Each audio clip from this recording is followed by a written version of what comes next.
Hey you guys, it's Clary Berry and I'm back today with another video. We're gonna basically pick up exactly where we left off on our last video. This is a series in the kind of the vegetarian leanings of the Bible here. And we were discussing animal sacrifice in the last video, so we will kind of pick up there, but focus a little bit more on Jesus, and we're starting off kind of looking at the last weeks of his life. And I think again there is much emphasis placed on certain parts of Jesus's life, and there's some things that just slip by and we don't really tend to pay a lot of attention to them, unfortunately, when we really should. And of course I'm of the mindset that that is not an accident, that is highly deliberate, as again the texts were copied and written by those in power, and those same ones that actually really killed Jesus to a certain extent. Maybe not the same exact people, but again the same groups of powers that that were active and came to be. Okay, so we all know, all of the synoptic gospels all talk about Jesus's arrest and crucifixion pretty much happening right after the event that I left you guys off with, which was the whole turning tables, and being angry in the temple.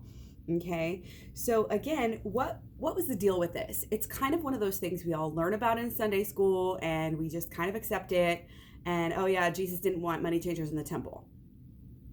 Okay, is that enough? We're gonna look at this problem. Okay, I really don't think that it is enough.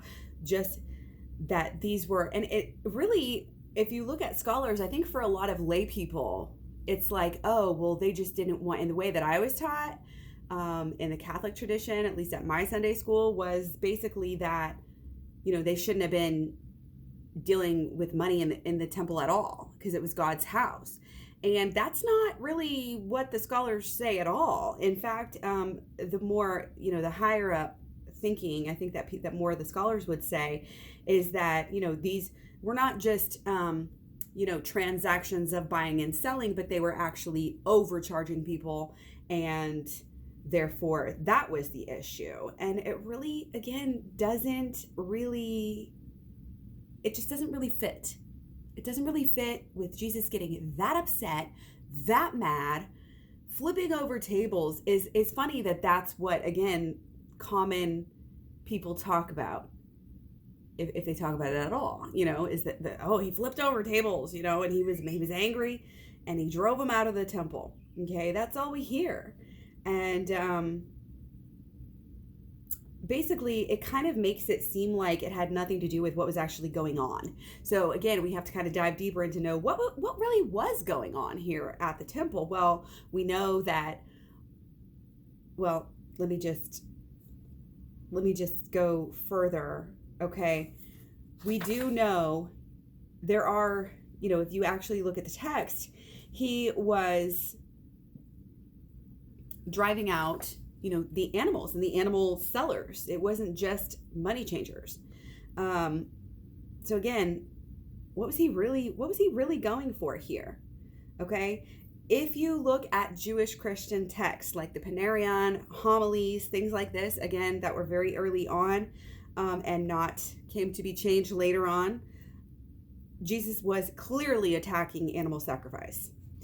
Clearly says, quote, I came to abolish sacrifice. Okay, that's what the Ebionites and their texts had believed. Again, Panarion, this is 3.16.5.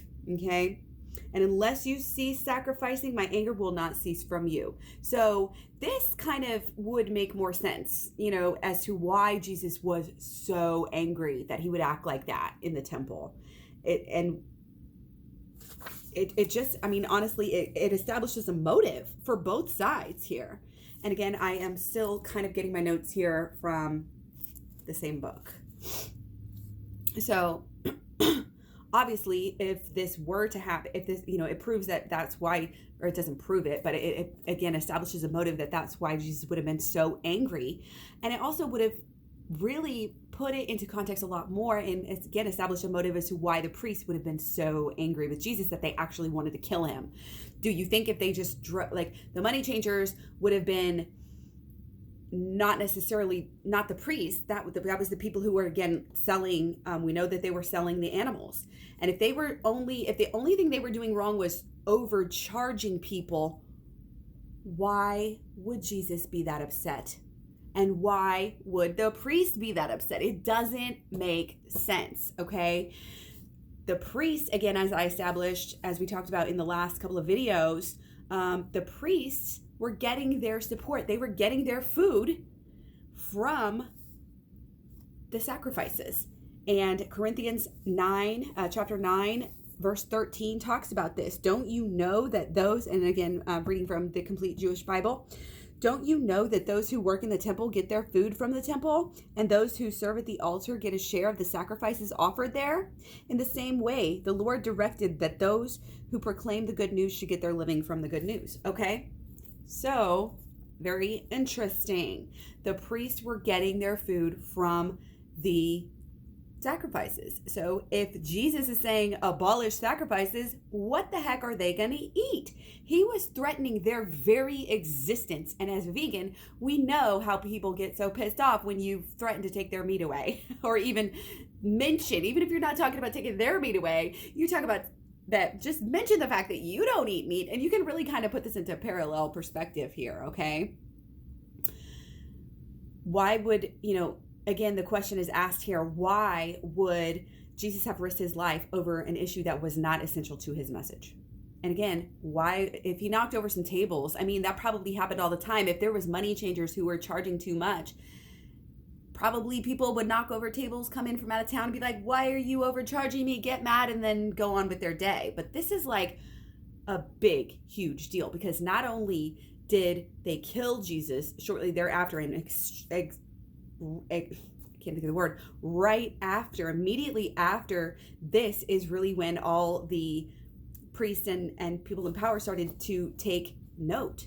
So, and then they actually came after Jesus's brother and the rest of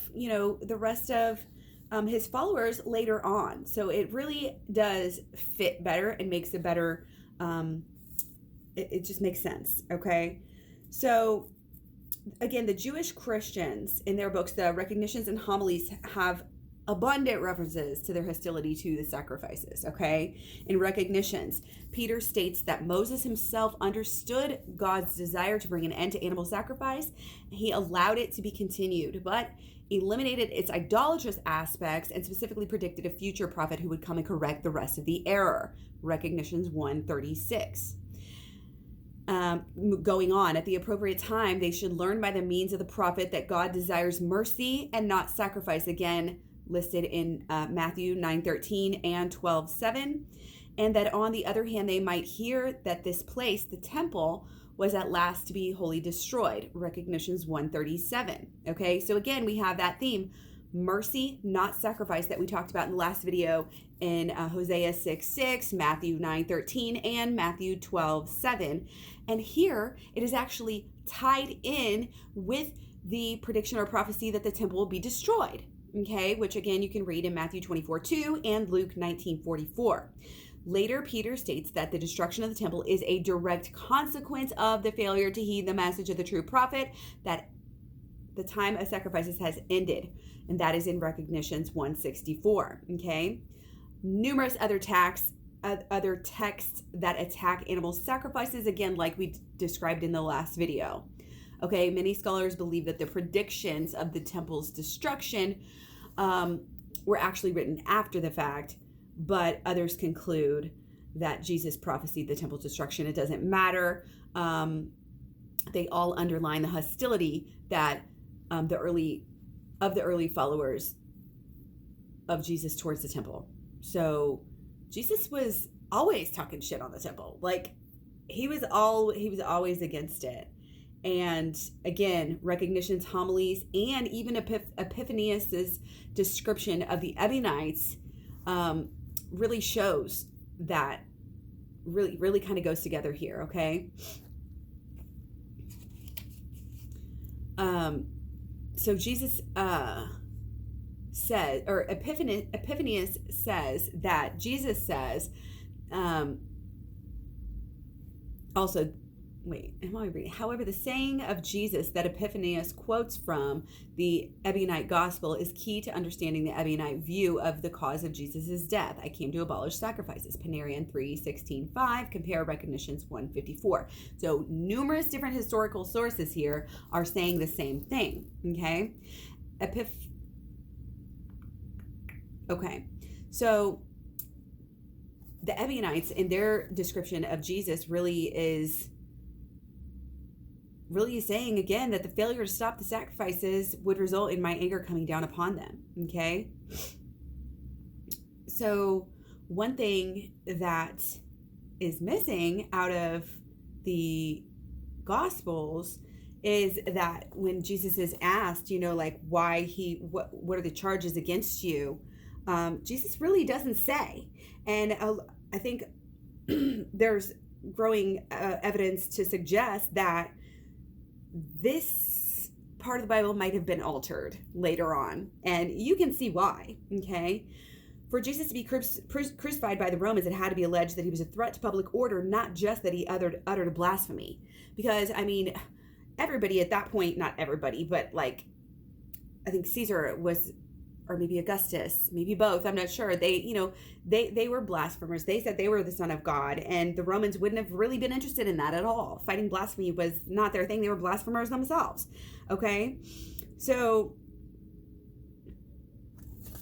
again, a lot of different theories for this as to why, but I think some make sense more than others here, okay?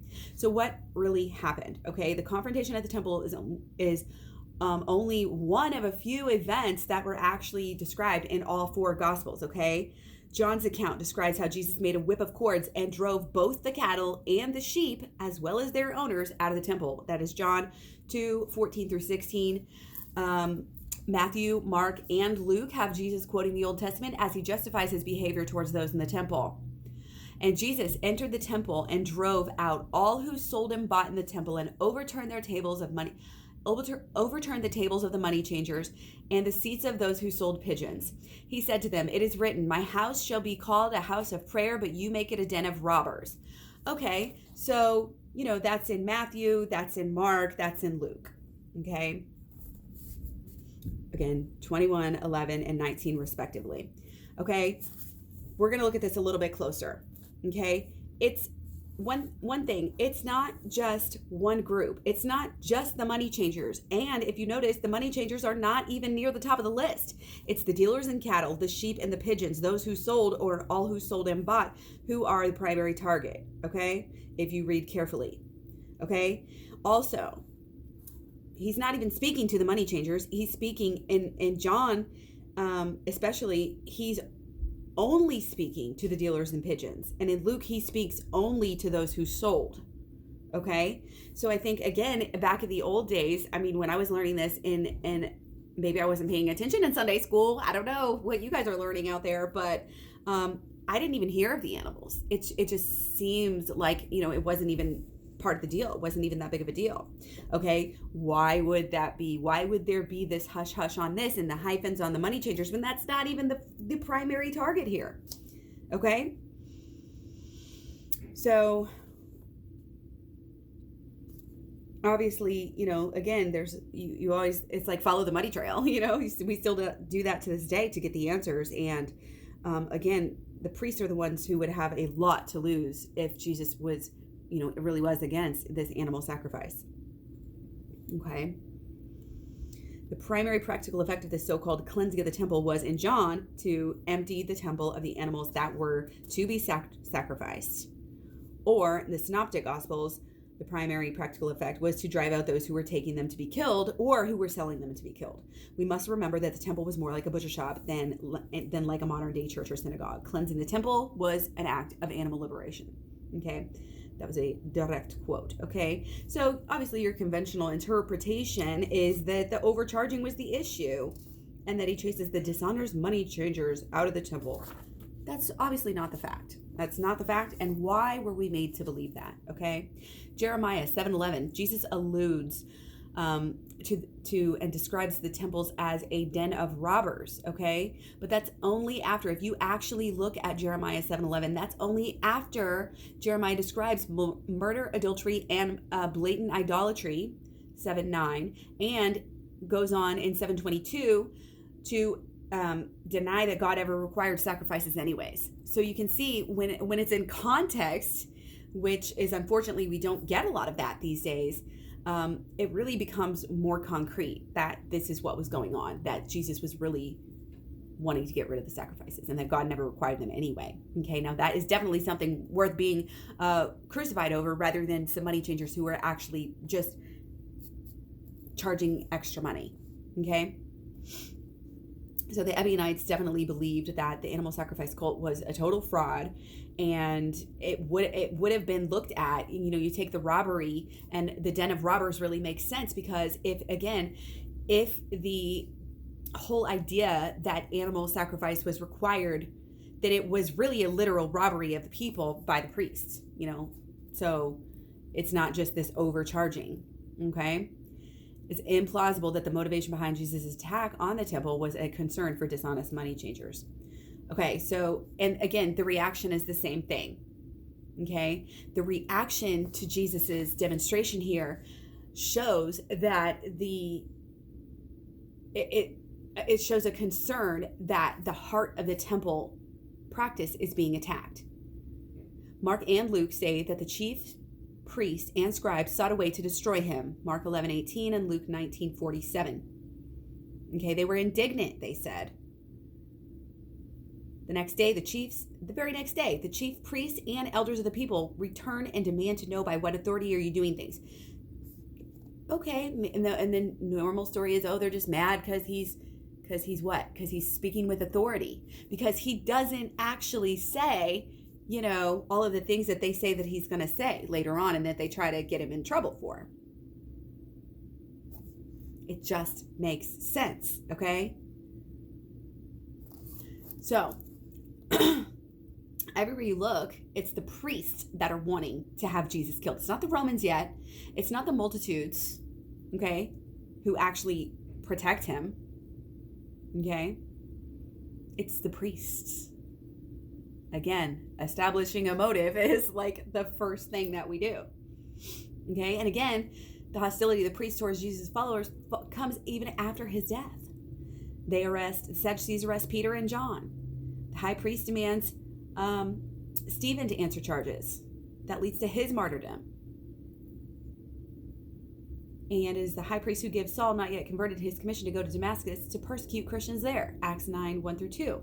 And other Jews, such as Gamaliel the Pharisee, are urging violence. Okay, everyone, both the Jesus movement and the priest, acts as if Jesus did something that struck at the core of the temple practice. The priests want Jesus killed even after he's dead to destroy his followers. Why would they want to do that if all he was doing was chasing these money changers out of the temple and getting a following? I mean,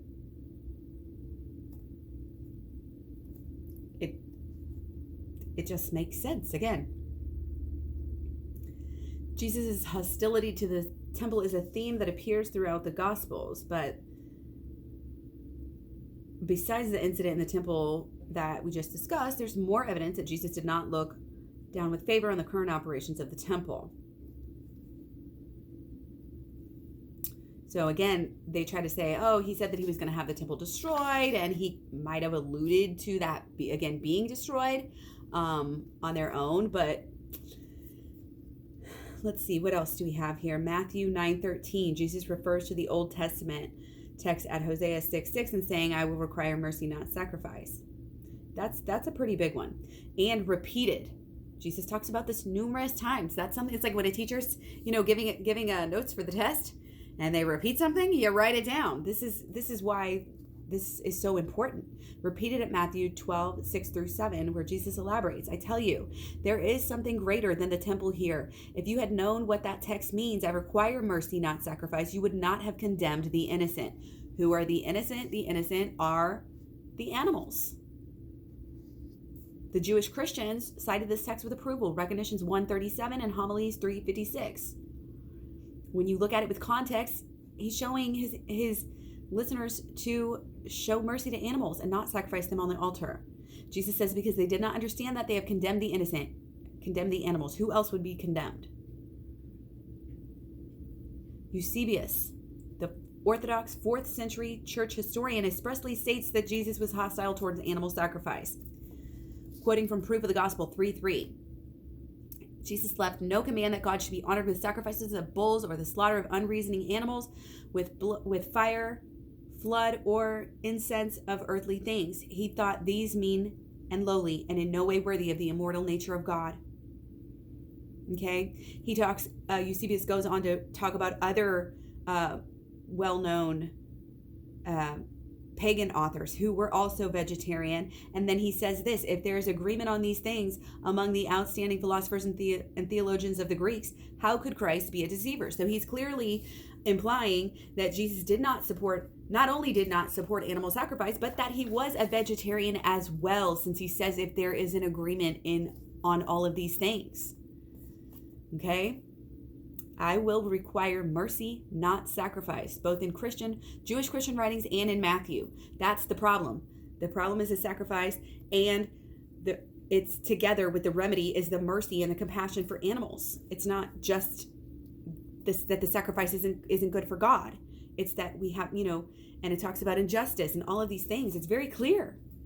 God never desired the killing of animals, and therefore he did not ordain sacrifices. Homilies 3:45. Jesus was with animals when he entered his life, and this happens right before he dies. So yes, he's very much presented as being in harmony with the animal kingdom. Okay? In John, Jesus goes so far as to state the good shepherd lays down his life for the sheep. John 10:11. Okay?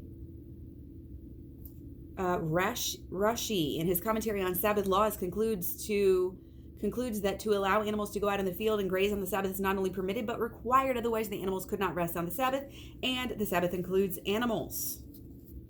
Okay, now this book kind of describes the distortions of Jesus as being a meat eater, or at least a fish eater, because we really don't have any instance of Jesus even supposedly eating meat. Okay, and I want to make that clear.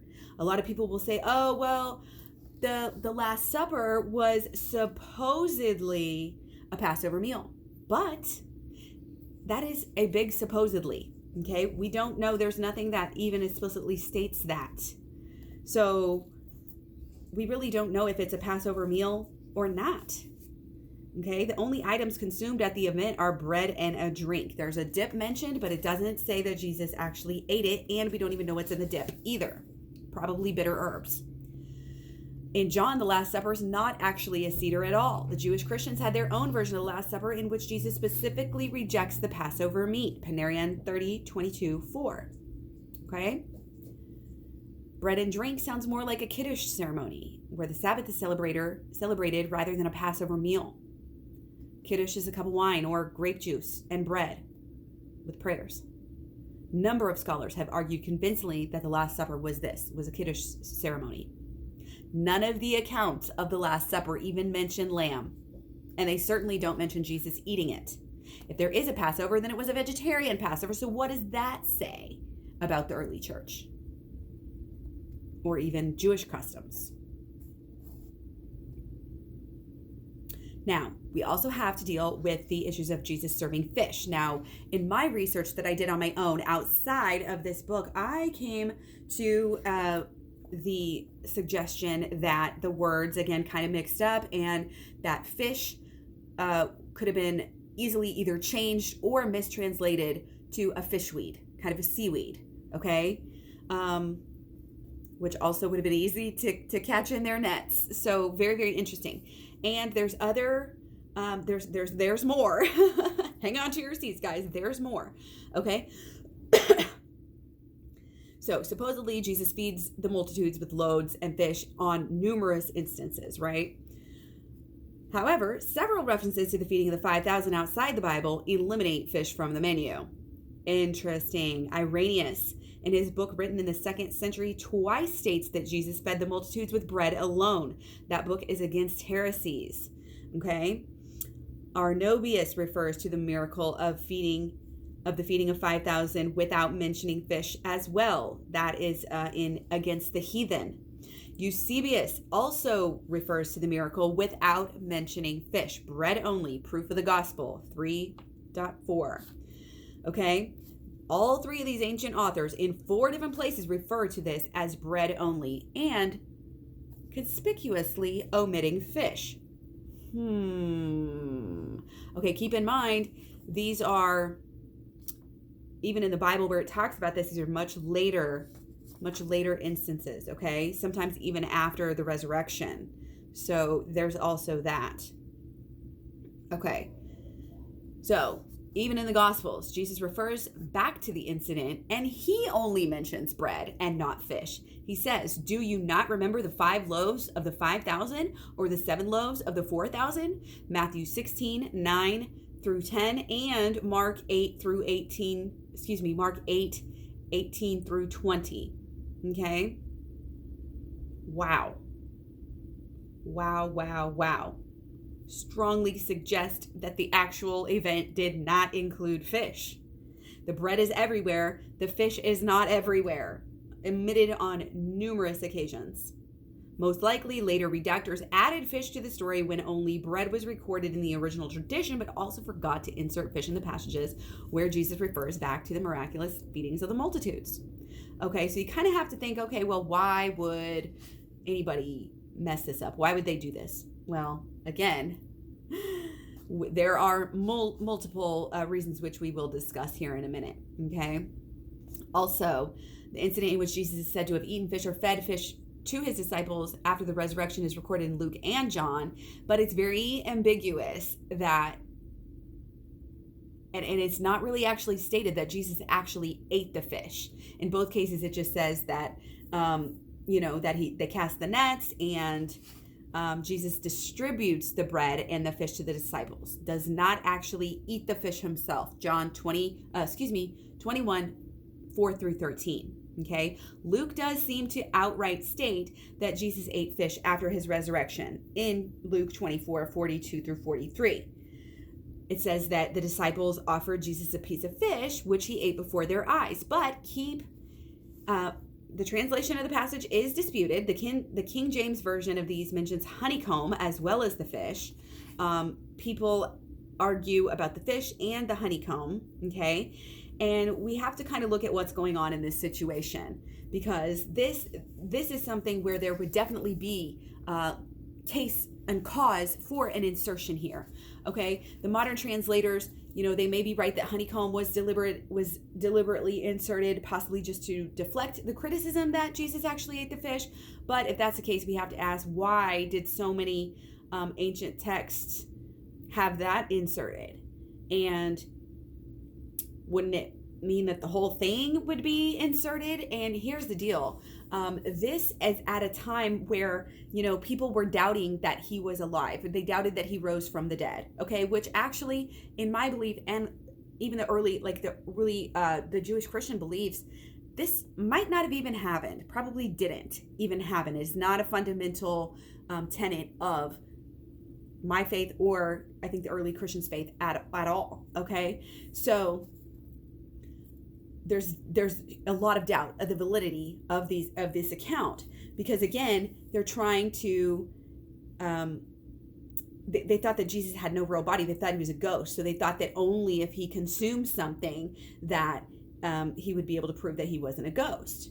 Okay, so it's very interesting. And also we have to also keep in mind that the fish, the ichthys, the Greek word for fish, was the acronym whose initials in Greek stood for Jesus Christ, Son of God the Savior. So because of that, really there was this big mythology and mysticism around fish among the Greek-speaking Gentile Christians. So it very well could have been having to do with that as well. Okay, just a symbolic description. Okay. But again, you have this motive, not only to prove, that he did rise, which I might get into that on another, like why I don't believe that and why I believe there would be a lot of discrepancies around that.